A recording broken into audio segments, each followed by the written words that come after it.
கூட நான் அதை பார்க்கல. அந்த ஃபோட்டோவை பார்த்துக்கும் போது தான் இவ்வளோ விஷயங்களை வந்து நான் கற்றுக்கிட்டேன். அதுக்கப்புறம் 2000 சட்டப்பணி செக்ஷன் பார்க்குறேன். அப்போ ஓய்வு பெற்ற துணைப்பதிவாளர் அவர்கள் சூப்பரண்டு தமிழ்நாட்டில் முதலாக ஒரு வரலாற்று எழுதப்படுகிறது. 2013 நடைபெற்ற ஒரு கூட்டுறவு சங்க தேர்தலில் தூத்துக்குடி மாவட்ட கூட்டுறவு ஒன்றியத்தினுடைய தலைவராகிறார். தலைவராகிறது அப்படின்னா சாதாரண விஷயம் இல்லை. எப்படி ஒரு சங்க செயலர் அவர் சார்ந்து இருக்கக்கூடிய ஒரு சங்கத்துக்கு தலைவராக இருக்கலாம். நான் அஃபெக்ஸ் இன்ஸ்டிடியூஷனில் வந்து தலைவராகணுமா இல்லையாங்கிறது சட்டத்தில் தெளிவாக சொல்லப்படலை, விதிலையும் தெளிவாக சொல்லப்படலை. அப்போ ஏகப்பட்ட பிரச்சனை. சாருக்கு தெரியும், முத்துசாமி சாருக்கு தெரியும், ஏகப்பட்ட நெருக்கடி. ஆர்சிஎஸ்லேருந்து ஃபோன் கால், அங்கே எங்கே எப்படிங்க ஆனாங்க அதை சொல்லுங்க அப்படிங்கிறாங்க. நீங்கள் எப்படி ஆனீங்க அப்படிங்கிறதுக்கு ஒன்றும் சொல்லலை, இங்கே ஆகக்கூடாதுங்கிறது சட்டத்தில் ஒன்றும் சொல்லலை. ஸோ அப்போ கூட்டுறவு ஒன்றியத்தினுடைய தலைவராக ஏற்று சிறப்பாக பணிபுரிந்த அந்த கூட்டுறவு சங்கத்தை வந்து, அந்த கூட்டுறவு ஒன்றியத்தை வந்து 20 லட்ச ரூபா எப்படி போடுற அளவுக்கு அந்த இதை வளர்த்துக்கிட்டாங்க.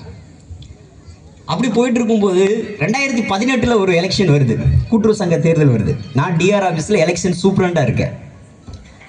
அப்போ இருக்கும் பொழுது தூத்துக்குடி மாவட்ட மத்திய கூட்டுறவு வங்கிக்கு தேர்தல் அறிவிப்பு வருது. உடனே கேஸ் போட்டாங்க. கேஸ் போட்டாச்சு, இவர் வரக்கூடாது.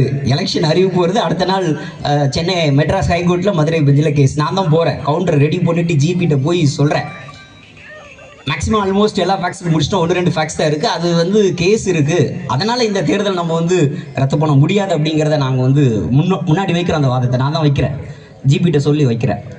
உடனே சொல்கிறாரு அவர், ஜட்ஜி ஆர்டர் போடுறாரு அன்னைக்கு எல்லா கேஸும் வந்து டிஸ்மிஸ், இங்கே வந்து தூத்துக்குடி மாவட்ட மத்திய கூட்டுறவு வங்கிக்கு தேர்தல் நடத்தலாம் சொல்லிட்டாங்க. ஆர்டர் அங்கே கிடைக்குது. சட்டில் டிஆருக்கு நான் ஃபோன் பண்ணி சொல்கிறேன், மேடம் ஆர்டர் கிடச்சிட்டு நம்ம எலெக்ஷன் நடத்தலாம், எலெக்ஷன் ஷெட்யூலில் வந்து எந்த சேஞ்சஸ் இல்லை, நம்ம வந்து பண்ணலாம் அப்படின்னு சொல்லி. அடுத்து ஒரு பயங்கரமான பிரச்சனை. தூத்துக்குடி மாவட்ட மத்திய கூட்டுறவு வங்கியினுடைய இந்த போர்ட் ஆஃப் டைரக்டர்ஸ் 21 பேரை தேர்ந்தெடுக்காங்க. அதில் அண்ணன் ஒருத்தர். அதுக்கடுத்து தலைவர் யார், சேர்மன் அண்டு வைஸ் சேர்மன் யார். இப்போ அண்ணாச்சி வழிகாட்டுறாங்க, அண்ணாச்சி தான் கை காட்டுறாங்க, இவர் தான் அப்படின்னு. பெரிய பிரச்சனை ஆயிடுச்சு. என்னடா இது, இப்போது ஒரு செயலர், சங்கத்தினுடைய செயலர் TC90 தலைவராக இருக்கிறாரு. TC90 ஒரு தூத்துக்குடி மாவட்ட மத்திய கூட்டுறவு வங்கி தலைவராக வர்றதுக்கான நாமினேஷனை ஃபைல் பண்ணுறாரு. வேறு யாரும் ஃபைல் பண்ணலை, அவர் ஒருத்தர் தான் ஃபைல் பண்ணுறாரு. என்னடா இது அப்படின்னு சொல்லி கடுமையான நெருக்கடி. 2 நாள் தூங்கவே இல்லை. சட்டத்தை பார்க்குறோம், ரூலை பார்க்குறோம், எலெக்ஷன் பூலை படிக்கிறேன், நோட்ஸ் எடுக்கிறேன். கூட்டு விட்டார். முன்னாள் மாண்புமிகு கூட்டுறவுத்துறை அமைச்சர் மதுரைக்கு அவர் வீட்டுக்கு கூட்டு விட்டார். 3 பேர் போகிறோம். நான் இப்போ சர்க்கிள் டிஆராக இருந்த இன்சார்ஜில் வந்து சந்திரா மேடம் ஒருத்தவங்க, சென்ட்ரல் பேங்கோடைய JRMDயாக இருந்த இந்துமதி மேடம், 3 பேர் போகிறோம். போகும்போதே பல புத்தகத்தை புரட்டி தான் போகிறோம். நானும் படிக்கிறேன், அவங்களும் படிக்கிறாங்க. எங்கேயாவது வரக்கூடாதுன்னு இருக்கா பாருங்கள், அதுதான் கேள்வி. எங்கேயாவது வரக்கூடாதுன்னு போயிட்டோம். அண்ணனுக்கு தெரியும், போயிட்டோம் மதுரைக்கு. மினிஸ்டர் வீட்டுக்கு போயிட்டோம், உட்காந்துட்டோம்.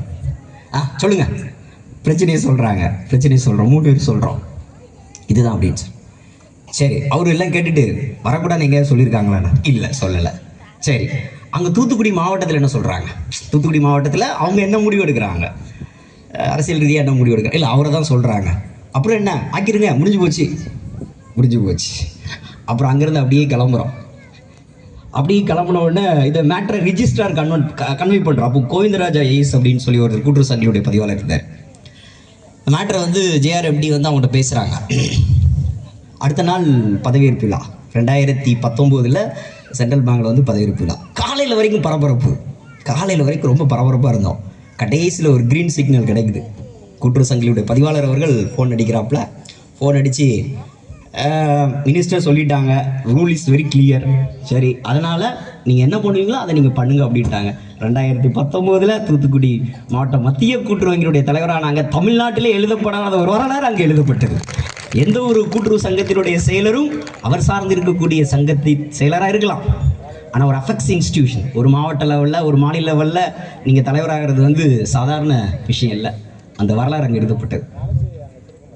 இன்னொரு வரலாறே அங்கே உருவானது. 2022 தமிழக அரசு ஒரு அரசாணை பிறப்பித்தது. அந்த அரசாணை அண்ணனுக்கு தான் ஸ்பெஷலாக போட்டாங்க. ஒரு சங்க செயலர் அவர் சார்ந்து இருக்கக்கூடிய சங்கம் சார்ந்ததில் அவர் தலைவராக இருக்கிறதுல பிரச்சனை இல்லை. ஆனால் அஃபெக்ஸ் இன்ஸ்டிடியூஷன் மாவட்ட அளவில், மாநில அளவில் அவர் தலைவராக இருக்கக்கூடாது. அமெண்ட்மெண்ட் பண்ணுறாங்க. அந்த சர்க்குலர் வருது, அமெண்ட்மெண்ட் ஆக்டில் வந்து அமெண்ட்மெண்ட் நடக்குது. இந்த அமெண்ட்மெண்ட் வந்து அடுத்த நாள் என்ன பண்ணாங்க தெரியுமா? 21 பேரும் போய் ரிசைன் பண்ணிட்டாங்க. இதில் நீங்கள் அதுங்கெல்லாம் ரொம்பலாம் போக வேண்டாம், போய் ரிசைன் பண்ணிட்டு வந்துட்டாங்க. அதுக்கப்புறம் அதுக்கு வந்து நம்ம செயலாச்சரியப்பட்டோம். இவ்வாறு சாதாரணமாக இருக்கக்கூடிய ஒரு சங்கத்தினுடைய செயலர் எவ்வளோ உயர்ந்த பதவி, மாவட்ட கூட்டுறவு ஒன்றியத்தினுடைய தலைவராக இருக்கார், மாவட்ட மத்திய கூட்டுறவு ஒன்றியத்தினுடைய தலைவராக இருக்கார்.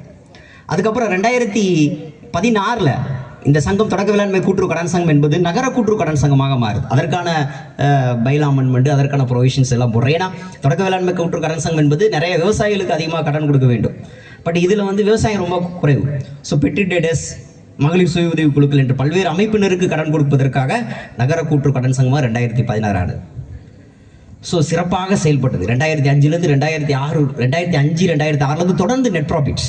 நீங்கள் அந்த சொசைட்டிக்கு உள்ளே வந்தீங்கன்னா அதில் எழுதி போட்டிருப்பாங்க, ஒவ்வொரு வருடமும் 14% டிவைடெண்ட். பெரும்பாலான சங்கங்கள் வந்து ஆடிட்லாம் முடிக்கிறதுக்கு ரொம்ப டிலே ஆகும். நான் இங்கே மலைச்சி போன ஒரு விஷயம் என்ன அப்படின்னா, 2023 24 முடியுது, ஏப்ரல் மாதம் மார்ச் முடியுது, ஏப்ரல் மாதம் ஆடிட்டர் ரெடி வந்துட்டாங்க, இங்கே ஆடிட் பார்க்குறதுக்கு வந்துட்டாங்க.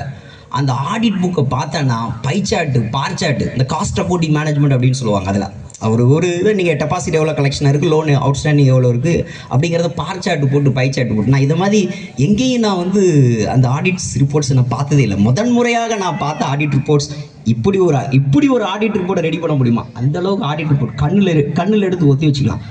அந்த மாதிரியான ஒரு audit reports. Work is perfection. Work நல்லா இருக்கணும் அப்படிங்கிறதுல ரொம்ப தெளிவாக இருப்பாப்புல, ரொம்ப கரெக்டாக இருப்பாப்புல.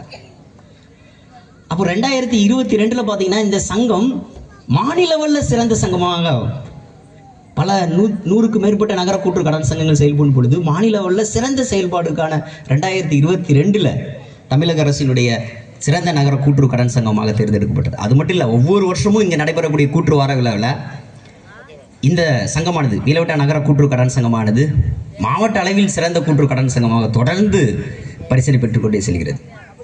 லாஸ்ட் இயர் ஆடிட் முடிஞ்சு பார்த்தோம்னா 35,23,000 ப்ராஃபிட். இந்த வருஷம் 2024-25 டிசம்பரில் முடிச்சுட்டுப்பா 37 லட்ச ரூபா நெட் ப்ராஃபிட்ஸ். எல்லா லோனும் கொடுக்குறாங்க. எந்த லோனுமே வந்து கொடுக்காத லோன் எதுவுமே சொல்ல முடியாது. எஸ்ஹெச், டாம்கோ, டாப்செட்கோ, எனக்கு தெரிஞ்சு யாரும் எஜுகேஷன் லோன் தூத்துக்குடி மாவட்டத்தில் அதர் சொசைட்டிஸ் கொடுத்துருக்காங்களா எனக்கு தெரியல. முதல்ல ரிஜிஸ்ட்ரார் வந்து ஒரு சர்க்குலர் போடுறாரு, கூட்டுறவு கடன் சங்கங்களில் வந்து எஜுகேஷன் லோன் கொடுக்கலாம், அதற்கான கண்டிஷன்ஸ் என்ன அப்படின்னு சொல்லி போடுறாங்க. பைலா போட்டாங்க, ரெகுலேஷன் போட்டாங்க. ஆகஸ்ட் 15, 2024 நினைக்கிறேன், அதுக்கு முந்தின நாள் 2 பேருக்கு எஜுகேஷன் லோன் பட்டுவாடா பண்ணிட்டோம். கல்வி கடனும் வழங்கப்பட்டது. தேசியமயமாக்கப்பட்ட வங்கிகளில் தனியார் வங்கிகளே கொடுக்கக்கூடிய எஜுகேஷன் லோனை சாதாரணமாக இருக்கக்கூடிய ஒரு மீளவிட்டா நகர கூட்டுறவு கடன் சங்கம் வழங்குது அப்படின்னா அது சாதாரண விஷயம் இல்லை. அந்த செயல்பாட்டு காரணமானவர் சங்கத்தின் செயலர் திரு ராசுதாகர். என்கிட்ட கேட்பாப்புல ஒரே கேள்விதான், சார் எஸ்கேஜி ஃபைல் ரெடியாக இருக்குது, எம்சிஎல் ஃபைல் ரெடியாக இருக்குது, நீ எப்போ வரீங்க? நீ எப்போ கூட நான் வந்துடுவேன், அவ்வளோதான். நம்ம எங்கே இருக்க போகிறோம், ஃபீல்டில் தானே இருக்க போகிறோம். நீங்கள் ஃபைலை ரெடி பண்ணுங்க, நான் வந்துடுவேன். அந்த ஃபைல் வந்து ஒரு லோன் ஃபைல் எப்படி இருக்கணும் அப்படிங்கிறத வந்து நான் பல்வேறு சங்கங்களை பார்த்துருக்கேன்.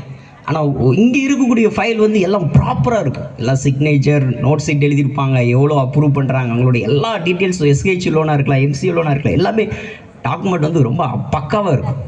யார் வந்தாலும் இதுதான், இவ்வளோ தான் கடன் கொடுத்துருக்கேன் அப்படிங்கிற அளவுக்கு வந்து சிறந்த ஒரு செயல்பாடாக இருக்குது. ஆனால் அவர் வந்து பணி ஓய்வு பெறுவது என்பது என்னால் ஒரு ஏற்றுக்கொள்ள முடியாத ஒரு மனநிலை. ஸோ நாளைக்கு நம்ம என்ன செய்ய போகிறோம், நாளைக்கு என்ன செய்ய போகிறோம், நம்மளுக்கு எப்போ ஒரு ஆலோசனை, சங்கத்தை சிறப்பாக வழிநடத்துறதுல ஒரு நிர்வாக திறமை, எல்லா மக்களையும் அனுசரித்து கடன் கொடுப்பாங்க. யாருமே ரெக்கமெண்டேஷனுக்கு வர வேண்டாம். இதான் ரெக்கமெண்டேஷன் தேவை கிடையாது.